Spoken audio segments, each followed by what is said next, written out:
প্রতিষ্ঠানের সভাপতি গোলাম মোহাম্মদ মফিজুর রহমানকে কবিতা আবৃত্তি করার জন্য আমি অনুরোধ করছি গোলাম মোহাম্মদ মফিজুর রহমানকে।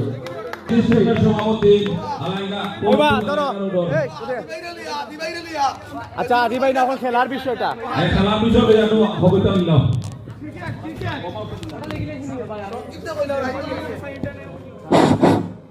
বিসমিল্লাহির রহমানির রহিম। আমি সবাই প্রথমে জিজ্ঞেস আপনারা সব পালা নেই? আরে জুড়ে কম না রে ভাই। এই অনুষ্ঠান খার খার পালা লাগছে না? আর তুলা দো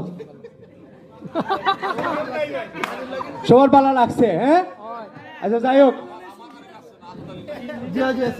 আন্ত খালেঙ্গা ক্রিকেট টুর্নামেন্ট 2025-26 ওয়ারিস কর্তৃক আয়োজিত আজকের এই অনুষ্ঠানের প্রধান অতিথি, বিশেষ অতিথি সহ মহান অতিথিবৃন্দ, আপনারা যারা এখানে উপস্থিত রয়েছেন, তরুণ যুবক খেলোয়াড় ভাইরা, সবাই আমার পক্ষ থেকে জানাই অনেক অনেক শুভেচ্ছা এবং ভালোবাসা।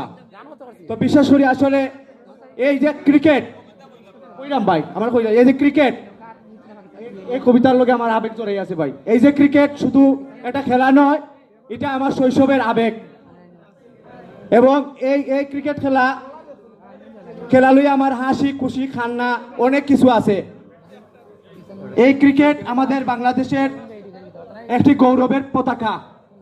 বিশেষ করে আমি আমার ছোটবেলা যখন ছোট আসলাম ক্রিকেট খেলতাম আমার বড় ভাই তারার লোকে, আর ও সময় না আমি একটা কবিতা করছিলাম, দেখছিলাম, আমার মনে আছে, এবং আমার কিছু প্রিয় খেলোয়াড় আছে।